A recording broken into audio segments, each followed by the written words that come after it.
Back in this lovely facility here at Westbrook with Coach Steve Smith. And Coach, it seemed like everybody and their brother come out to watch you guys play as a phenomenal football game last Friday.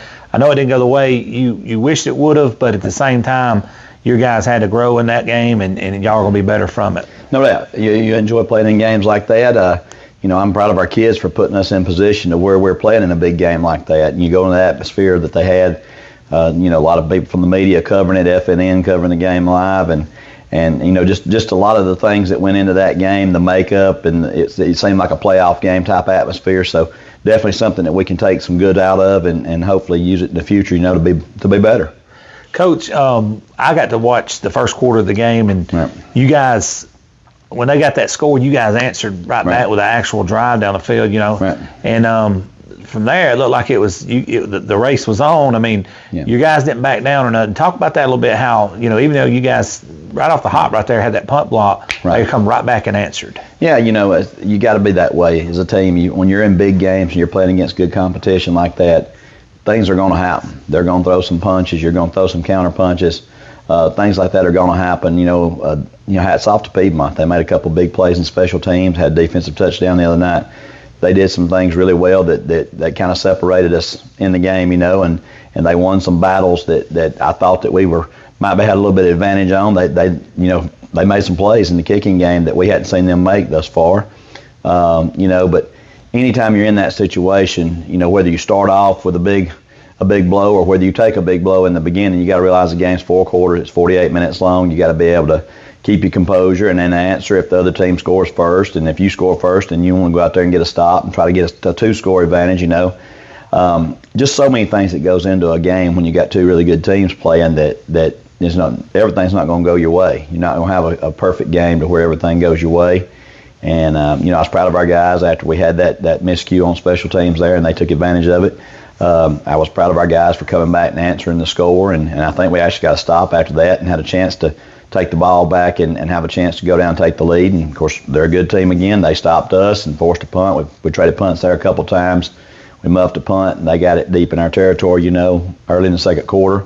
And they were able to punch it in, take a lead there, and then had a long run for a touchdown. We answered right before halftime with a nice little drive and score. I think about 30 seconds maybe left in the half, and go in 24-14, feel like you're in the game. And, but again, hats off to Piedmont. They come out and start the second half with a touchdown and create a couple turnovers and find ourselves playing catch-up the rest of the night.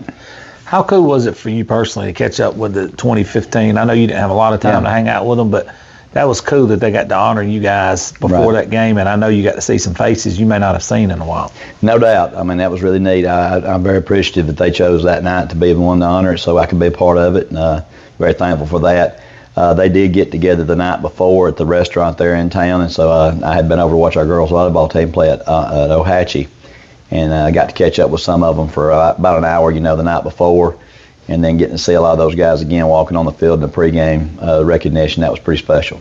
Yeah, I thought that was a really cool gesture they did, and I know you as soon as it was over, you had to get back and get busy. I seen you kind of getting out of there pretty quick. But half jog for an old man, right? Yeah, no, man, but then you had to, though, man, because the time was like clicking right there. Right. You had to go get it in.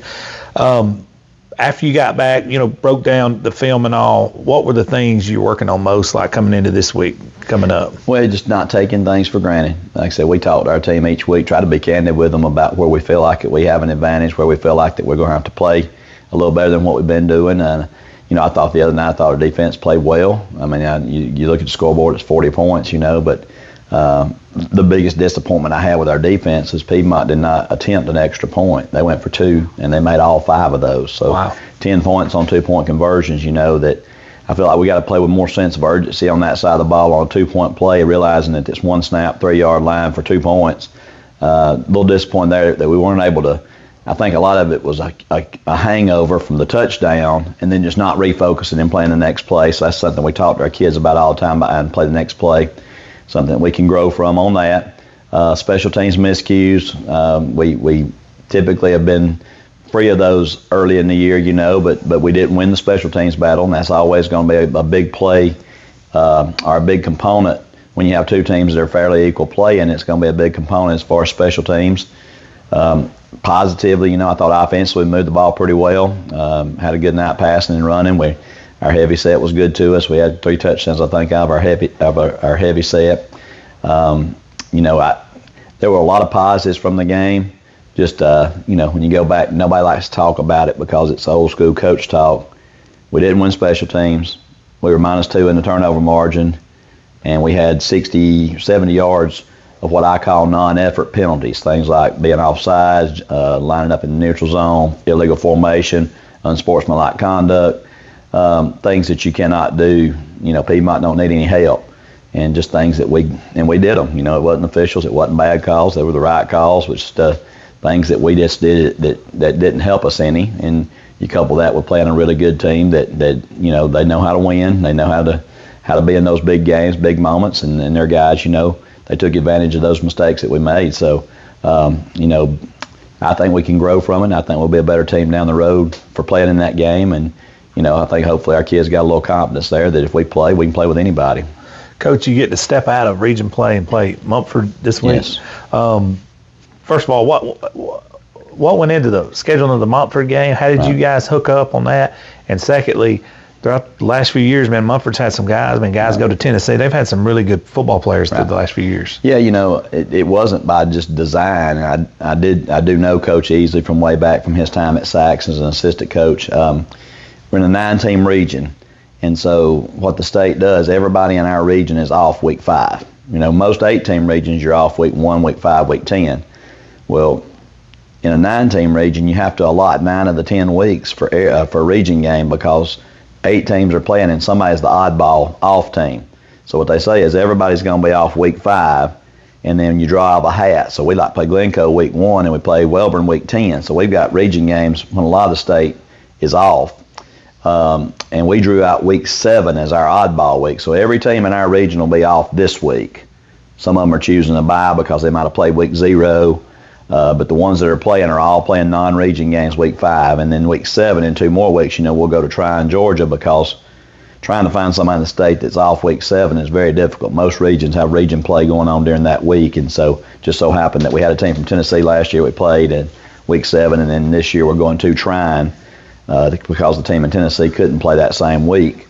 Mumford, you asked specifically about Mumford. Like I said, I did have a connection with Coach Easley.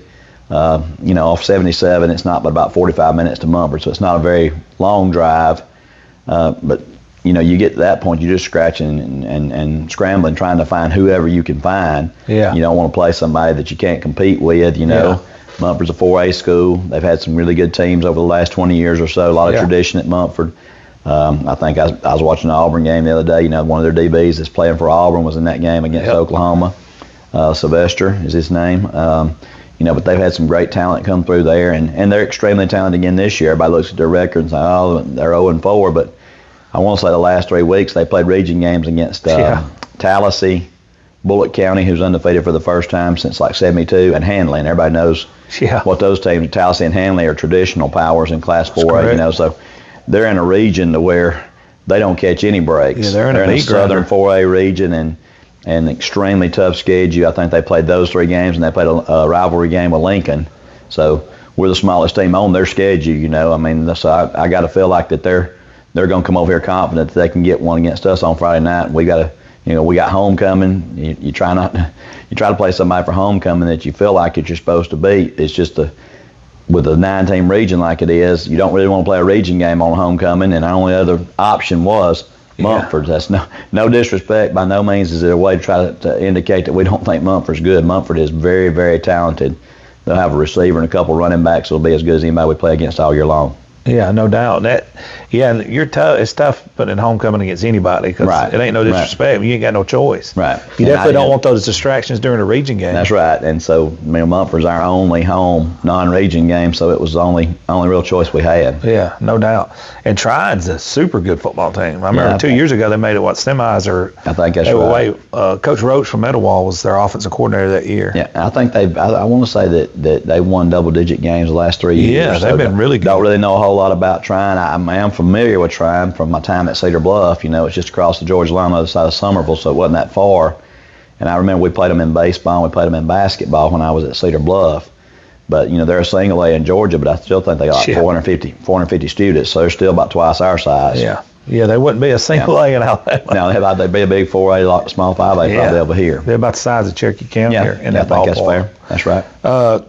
Coach, heading into this week, I hate to talk your head off. We've been here talking, but coming into this week, just what are some of the keys that you got to get done? I know homecoming's tough on coaches. It puts stress on coaches, but some of the things you got to get done this week. Well, I've tried to make it to where it can be enjoyable for me, for our coaching staff. Kids are going to, work on the floats. Westbrook is a unique place as it comes to. Last year they looked unbelievable. Yeah, they actually build floats here. When I was in high school, we did yard displays that kind of had a prop, and just sit up in the yard. But they actually on trailers have floats. I mean, some of these things would be nice floats in a Christmas parade. Yes. But everybody, it's a community thing. Kids, parents, they all pour into it. I don't want to be the Debbie Downer that's always just shooting things down. So I've tried to make it as enjoyable as I can for us, and at the same time, focus our kids. We're coming off a loss, number one, so I think our guys are going to be hungry, knowing that we need to get back on the right track. But then number two, playing against such a talented team like Mumford and us having to be conscious of all the things that they can do well, and then wanting to get the momentum back. We got off to a good start this year and got a little bit of a sour taste in our mouth from last week, and just want to try to get that back and get back on the winning side and try to get back in a groove for the home stretch, with 5 straight region, well, not 5 straight, I guess, of the last 5 games, 4 of the 5 being region games, very important second half stretch of the season if we want to be able to see our goals making the playoffs. Yeah, because y'all still have everything in front of you. Oh, yeah. I mean, it's a ton to play out. Y'all could still be region champions. Well, I don't think, and I know coaches, you don't supposed to talk about future opponents and things of that nature, but I think it's safe to say that everybody else in the region is playing for second. I don't think Piedmont loses in this region, and that's no disrespect to nobody else in the region. For us to have a tiebreaker on, they'd have to lose twice. I don't think they'll lose once. I certainly don't think they'll lose twice the rest of the way out. And so now then we're just fighting ourselves or fighting against everybody else so that we can hopefully be second and host a home playoff game in round 1. Yeah, if you win out, you control your destiny on hosting. Right. Yeah. So. Yeah, and I'm gonna be honest with you, Coach, and no disrespect to anybody else, but when y'all go to cross them with everybody, I mean, when you play this schedule right here, there ain't nothing you're going to see that's going to surprise you. Right. And that's no disrespect, nobody across the state. Right. I mean, and, there's, if you look at the 4 regions in 3A North, there are 2 to 3 traditional powers. I'm talking teams that are used to being in the quarterfinals. You're looking at the region we cross with. Gordo and Winfield are both used to being third round plus playoff teams. Then you got the Mars Hill region where the champion came from last year. Lauderdale County is usually in that third round mix, and Colbert County beat them this year. Of course, everybody knows if you've kept up with high school football in Alabama for the last 50 years, you know the tradition at Colbert County. And then you got Fife, Geraldine, Sylvania, the region over there on the mountain that has produced numerous championship appearances or semifinal appearances over the last 10 to 15 years. I think Geraldine's been to 2 or 3 semis? Or? I know they went to semis my first year here, and they played Madison Academy. And then they went to the semis one year and played a rematch game with Pisgah that I can remember back in the early 2000s. But, great team over there. Yeah. I think the quality or the depth of quality teams in 3A North it can rival any section of the state, any class. I think there's, like I said, there's 7 or 8 teams that have been in the quarterfinals or later just in the last 5 or 6 years. So, being in the playoff bracket from 3A North is something in of itself, and now our refocused goals of trying to be the number 2 seed in the region and be able to host a first-round playoff game, I think that's what we really got to, lock in on. Dial in on, no doubt. Well, Coach, I appreciate you sitting in with us. Thank you so much. I appreciate you. Mm-hmm.